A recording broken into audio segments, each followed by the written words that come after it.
Here we are, outside the Old Nag's Head, the official start of the Pennine Way. We're going to give it a go. Yay!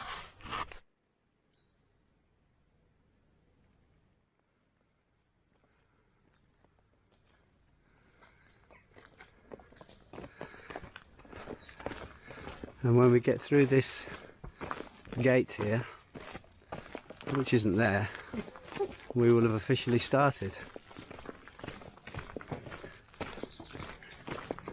There's another official start here. 268 miles to Kirkyetham. Yay! I can't believe I'm actually on it. We started the Pennine Way. We have started. We've got about 16 miles to do today before we reach Crowden, where we're hopefully going to stay at the campsite there. This is our first signpost. There it is. And it takes us left into this field here.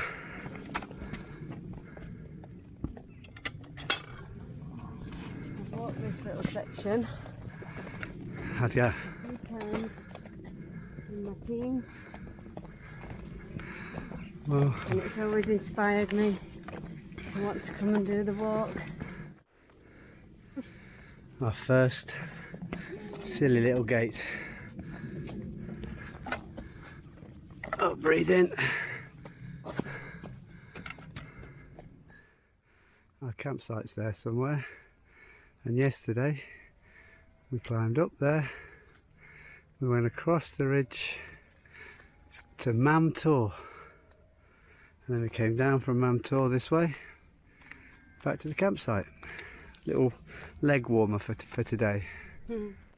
We're about a mile into the hike, heading this way.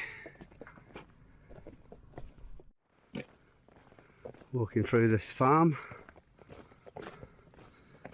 There's a fresh eggs honesty box there. This is Upper Booth Farm and Campsite we're walking through. That says Pennine Way. Jacob's Ladder is 1 mile away.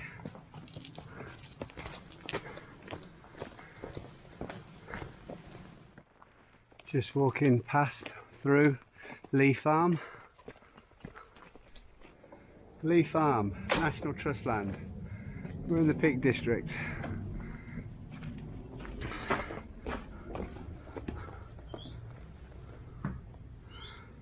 It's got some information about trackways and wildlife that you'll see.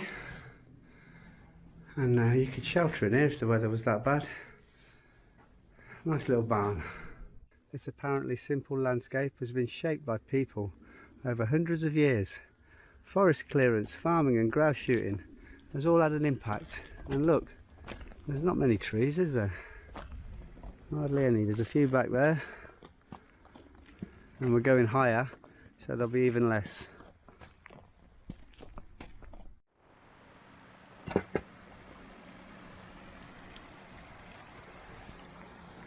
And this is the start of Jacob's Ladder.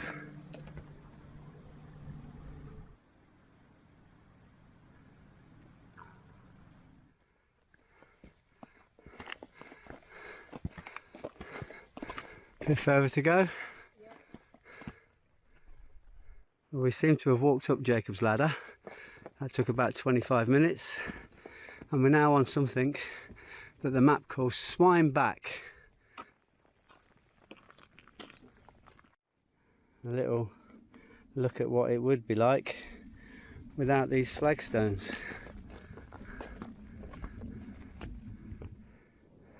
These are Edale rocks.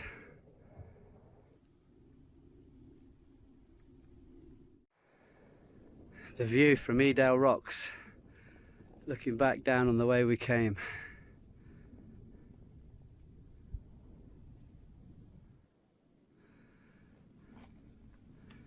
And round the back side of the rocks, there's one little place you could have a little wild camp. It's a bit tufty, slightly slopey, but that would do just fine. DA Outdoors, check out his site. Dave, some cotton dancing in the wind for you. This is the trig point at Edale.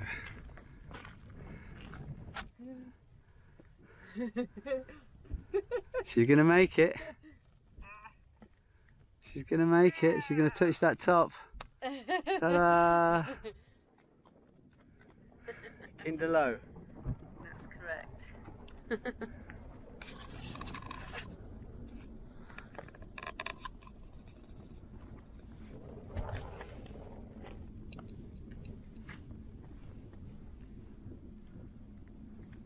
It's a big rocky plateau. There's a few flat bits back there by the trig where you could pitch your tent quite easily, I think. This could be one of the 3 knolls. There's Kinder Reservoir. And the camera's pointing, looking towards Manchester. Looking down on the reservoir, we're standing on a pile of rocks, massive rocks, looking down on more rocks. And these have got to be Clutha rocks.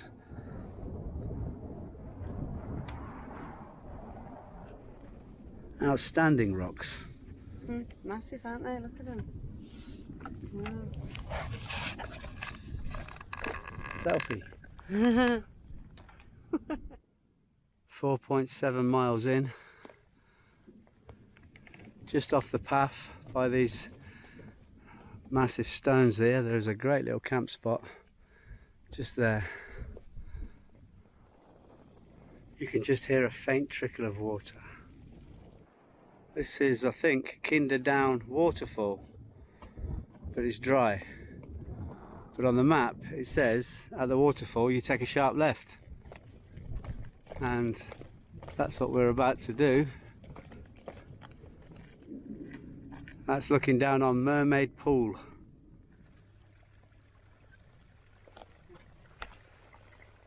Standing on the top of Kinder Downfall. Although there's not much of a downfall today. There is not. Just walking along the edge of the top of the waterfall.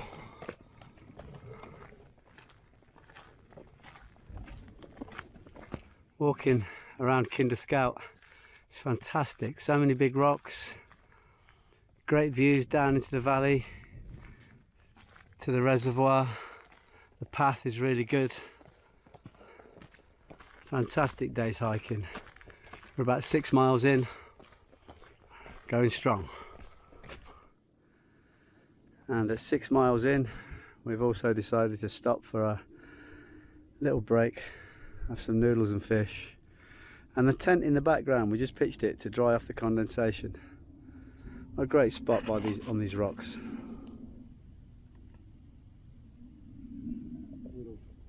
The sheep up here aren't like ordinary sheep. They don't run away, they come and hassle you for food. There's more and more of them coming. It's such a steep climb down these rocky steps type path thing before we go back up to Mill Hill. More worryingly friendly sheep. What do you want? Snake in, turn right if you fancy a pint. But we are going to Bleaklow. What a nice breeze up top here on Mill Hill, up top here. But it's not straight on. We're going to take a sharp right and head over yonder to them there hills. And this is a good example of what these flagstones are saving you from. Imagine miles and miles of that. Well, after Mill Hill, it is a beautiful long flat stretch.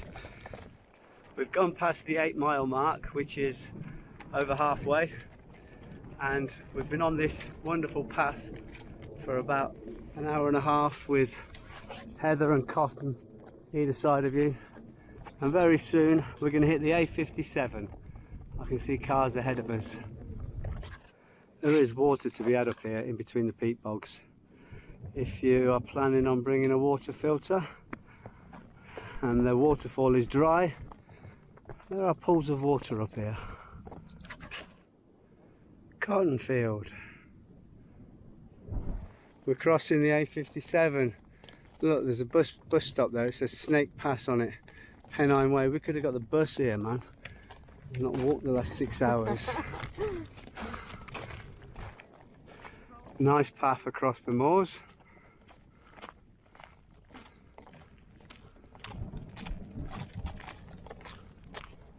Not far away from the A57 on the left. There's a good camp spot there. There's a path going left, path going right. We're going straight on. This is called Old Woman Crossing.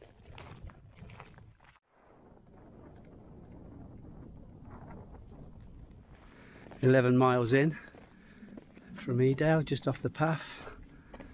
5 miles before Crowden. There's a decent camp spot there. Just past Devil's Dyke, by that pile of rocks. There's a great camp spot there. But a bit early really on day one for anyone. But I can't help spotting and making a note of good wild camp spots. Little pathway down to the River Alport. A little plunge pool by the teeny waterfall there. Now we cross the River Alport.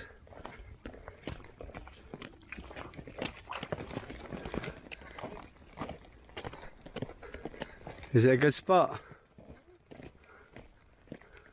Oh wow, yeah, lovely little camp spot. Another camp spot immediately after the last one, all about 11 miles in from Edale. Good few little camp spots along this stretch. Path gets a little bit gnarly after Devil's Dyke.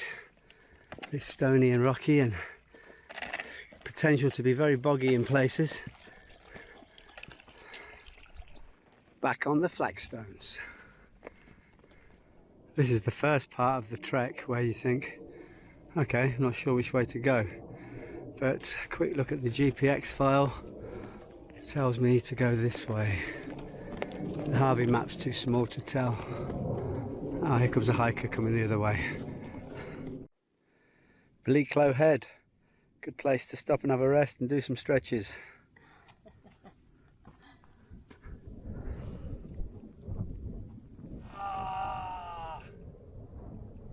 The path down from Plateau Head is rough going. It's not a hop, skip and a jump. Crossing the little river and up.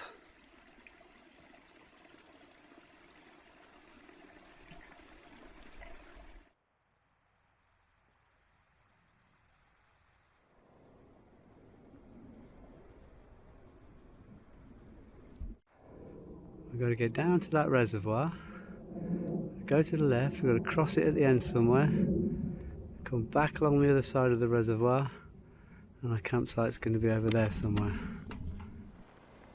This is Torside Reservoir.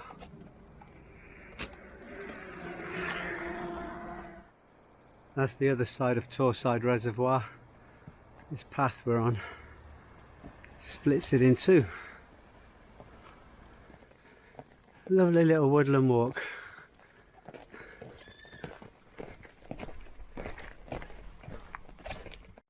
We have made it to Crowden camping and caravanning club site, and we've done a little bit over 17 miles to get here from Edale. We set up at the campsite. We've had a tent behind us, yeah. We've had a shower, super clean. Oh, that's great showers. 17-mile day, and we read in the Cicerone book that day one can make or break some people, and I can see why. It's pretty brutal. It's a lot of up, a lot of down, hard flagstone paths, then there's gnarly rocks, but great day though, a wonderful day. So we're here now with hot chocolate, and we're just going to see what the weather's like tomorrow, depending on what time we get up. Yeah, So we're supposed to have some thunderstorms tonight, but it doesn't look like it, does it? Doesn't look like it. We'll Hopefully see. it'll be a nice day. Cheers. Hot chocolate Cheers. before bed. Right, Pennine Way, day 1. We survived. There are a few midges about. Yeah. So, cool. See you later. We're starting the Pennine Way.